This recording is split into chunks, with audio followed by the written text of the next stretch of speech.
আল্লাহ তাআলা জিকির তো এমন এক ইবাদত, নামাজের একটা নির্দিষ্ট মেয়াদ আছে, রোজার একটা নির্দিষ্ট মেয়াদ আছে, যাকাতের নির্দিষ্ট মেয়াদ আছে। নামাজ কয় ওয়াক্ত? 5 ওয়াক্ত নামাজ ফরজ। 5 ওয়াক্তের উপরে আপনার উপরে আর কোনো দায়বদ্ধতা নাই।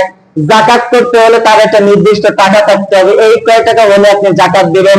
রোজা রাখতে হলে রমজান মাস লাগবে। হজ করতে হলে সম্পূর্ণ টাকার মালিক হওয়া লাগবে।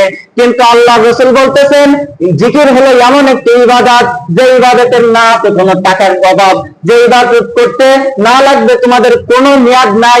যখনই হাত পা, যখনই চলবা, হাত পা চলবা, ঘুরবা ফিরবা, সর্ব অবস্থায় বলবা সুবহানাল্লাহ।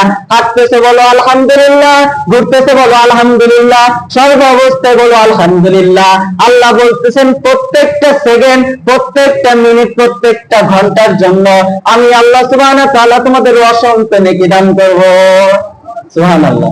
এখনো যারা সুবহানাল্লাহ বললো না তাদের মন কিপটা। সুবহানাল্লাহ আলহামদুলিল্লাহ যতটা বলবেন